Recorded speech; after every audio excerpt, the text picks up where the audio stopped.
So if you are going for an F1 visa interview, तो this video is a must watch for you क्योंकि इस video में मैं F1 visa interview के most important question share करने वाला हूँ एंड साथ ही साथ I will be sharing a PDF that consist of more than 50 plus visa interview questions. तो चलिए स्टार्ट करते हैं। और गाइज ये वीडियो आपके लिए इसीलिए भी इंपॉर्टेंट है क्योंकि आजकल वीजा इंटरव्यू वगैरह पूरा सीन बहुत स्ट्रिक्ट हो गया है, इंटरव्यूज का रिजेक्शन रेट बहुत हाई है। मैं भी रिसेंटली रिजेक्ट हुआ हूँ, मैंने अपना इंटरव्यू एक्सपीरियंस शेयर किया था, उस पर 5000 व्यूज अभी हो चुके हैं। Thank you all for that. And guys मेरे 60 सब्सक्राइबर्स हो चुके हैं, तो मेक श्योर ये वीडियो के बाद एटलीस्ट 100 सब्सक्राइबर्स हो जाए अपने।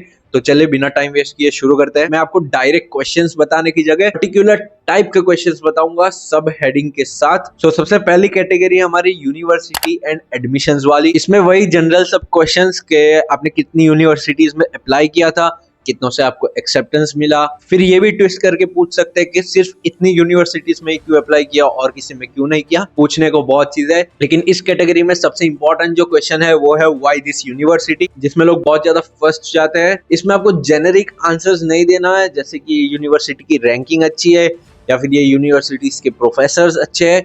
गाइस ट्रस्ट मी, प्रोफेसर्स वाली लाइन बहुत वो लोग पूरा दिन सुनते हैं। मैंने रिसेंटली एक बंदे का एक्सपीरियंस देखा था, उसने भी सेम आंसर देने की कोशिश की थी और लेकिन वीजा ऑफिसर ने बोला था कि ये प्रोफेसर्स वाली लाइन मत बोल, ये तो मैं पूरा दिन सुनता हूँ, कुछ नया बताओ। तो आपको अपनी यूनिवर्सिटी एंड आपके कोर्स को कंबाइन करके कुछ तो यूनिक ब्लेंड बनाना होगा। जैसे कि मैंने बनाया हुआ था कि मेरा जो कोर्स है डेटा साइंस, उसमें पर्टिकुलरली मेरी यूनिवर्सिटी ऑफ इलिनॉय शिकागो मुझे स्पेशलाइजेशंस ऑफर करता था early on under graduate level पे, जो कि इंडिया में पॉसिबल कोई वे से नहीं है। वैसे ही आपको अपना खुद का केस देखना है एंड देन आपको आंसर बनाना है। एंड इसमें आप चैट जीपीटी की मदद ले सकते हो, लेकिन जो चैट जीपीटी बताएगा उसे डायरेक्ट कॉपी बिल्कुल मत करना, आप उससे थोड़ा मिक्स मैच करके अपने हिसाब से बनाना। उसके बाद एक और चीज है जो कि पिछले 1 साल से फेमस हुई है, वो है कोर्स स्पेसिफिक क्वेश्चंस। ये क्वेश्चंस यानी अगर आपका डेटा साइंस रिलेटेड कोई कोर्स है या फिर कंप्यूटर साइंस रिलेटेड कोर्स है, तो आपको पूछ लिया जाएगा व्हाट इज पाइथन लैंग्वेज, या फिर पाइथन लैंग्वेज का कोई भी एक डेटा टाइप बता दो,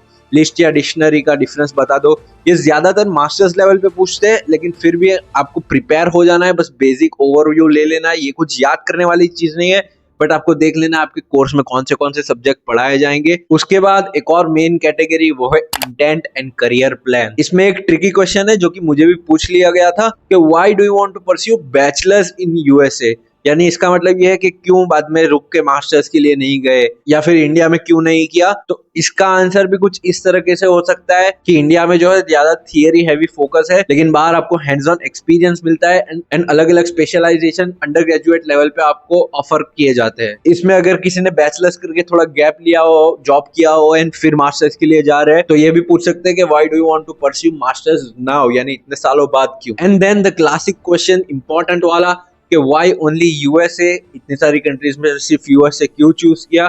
तो उसका भी आपको प्रॉपर आंसर देना है, जेनेरिक आंसर नहीं देना है। मैं आपको गाइस एक सिंपल हैक बता रहा हूँ कि जो भी आपका आंसर है सारे आंसर्स को अपने कोर्स स्पेसिफिक बना दो, तो आपके लिए बहुत इजी हो जाएंगे वो। एंड उसके बाद ये भी पूछ सकते हैं कि what are your future plans. तो एक बहुत सा कॉमन मिसकंसेप्शन है कि अगर पापा का बिजनेस वगैरह है तो आपको यही बोलना होगा कि when I will be back in India मैं अपने पापा का बिजनेस ज्वाइन करूंगा। लेकिन गाइज वो हर चीज में रेलेवेंट नहीं हो सकता। किसी का अगर कुछ अलग ही बिजनेस हो और कोई अलग ही कोर्स कर रहा हो तो वो रेलेवेंस नहीं आएगा। इसलिए आपके हिसाब से जो सही लगे आप चैट जीपीटी से मदद लो आपके कोर्स के हिसाब से एंड देन लिखो। इन माय केस मैंने बोला था मैं इंडिया आकर as a data scientist job करूंगा, but didn't turn out well. उसके बाद एक और कैटेगरी है पर्सनल बैकग्राउंड या फिर पर्सनल रिलेटेड क्वेश्चंस। इसमें ये भी पूछ सकते हैं कि आपके कोई सिबलिंग्स वगैरह है, ये वो, ये सब चीजें ऐसी है जो एक बार आपको मन में बस जान लेना है, इसको याद करने की चीज नहीं है। इस इंटरव्यू को ऐसा समझना है कि वो एक कन्वर्सेशन है। आप अगर जैसे कि आप अपने स्कूल में टीचर के पास गए हो और अगर टीचर अचानक से कुछ पूछ ले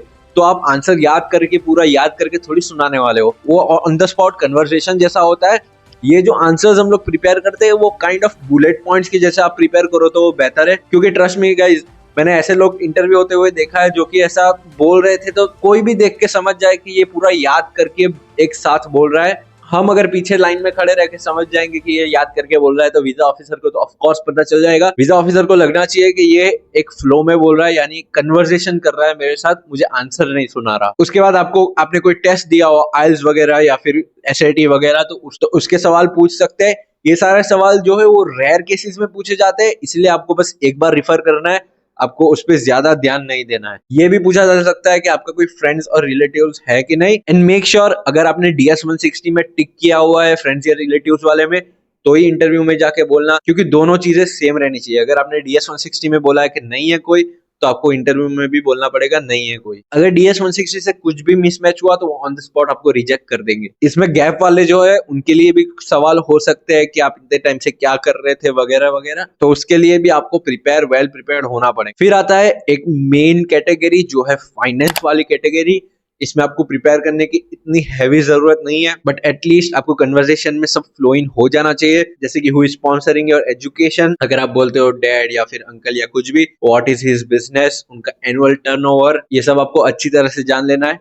एंड आपकी जो I-20 पे फीस लिखी होगी वो भी आपको एग्जैक्ट याद करके रखनी है, एंड ये भी आप कैलकुलेट करके रखना कि आपकी जो कोर्स ड्यूरेशन है 3 साल या 4 साल या 2 साल, उसका टोटल कंबाइंड खर्च कितना है, तो वो भी आपको एक बार याद कर लेना चाहिए। एंड मिसलेनियस क्वेश्चंस में तो ये बहुत रेयरली पूछा जा सकता है, जैसे कि आप शिकागो जा रहे हो तो शिकागो का वेदर कैसा है आपको पता है, जो सिटी में आप जा रहे हो, ऐसा कुछ भी पूछ लेंगे। या फिर ऐसे भी पूछ ले कि will you do a part time job when you are studying, तो उस पे आपको ये नहीं बोलना कि yes I will do part time job, तो इसमें आपको यही बोलना है कि no officer, my main focus is on my academics, तो मैं पार्ट टाइम जॉब अवॉइड करूंगा और फोकस करूंगा अपने एकेडमिक्स पर। सो ये तो मैंने ऐसा ओवरव्यू सारे कैटेगरी के मेन क्वेश्चंस बता दिए। मेन आपको प्रिपेयर यही करना है कि व्हाई यूएसए, यूएस जाके उससे रिलेटेड जो क्वेश्चंस कि यूएस में जाके क्यों पढ़ना है, या फिर कोई और कंट्री क्यों नहीं, इंडिया क्यों नहीं, ये सारे क्वेश्चंस। उसके बाद यूनिवर्सिटी रिलेटेड क्वेश्चंस कि ये यूनिवर्सिटी में क्यों और कोई क्यों नहीं, ये वाला कोर्स क्यों, यही सब बेसिक क्वेश्चंस है फाइनेंस रिलेटेड। इस पे आप ज्यादा ध्यान देना, लेकिन उसका भी नेग्लेक्ट मत करना, एक बार प्रिपेयर कर लेना। पिन कमेंट में आपको एक PDF की लिंक मिल जाएगी जिसमें 50+ वीजा इंटरव्यू क्वेश्चंस है।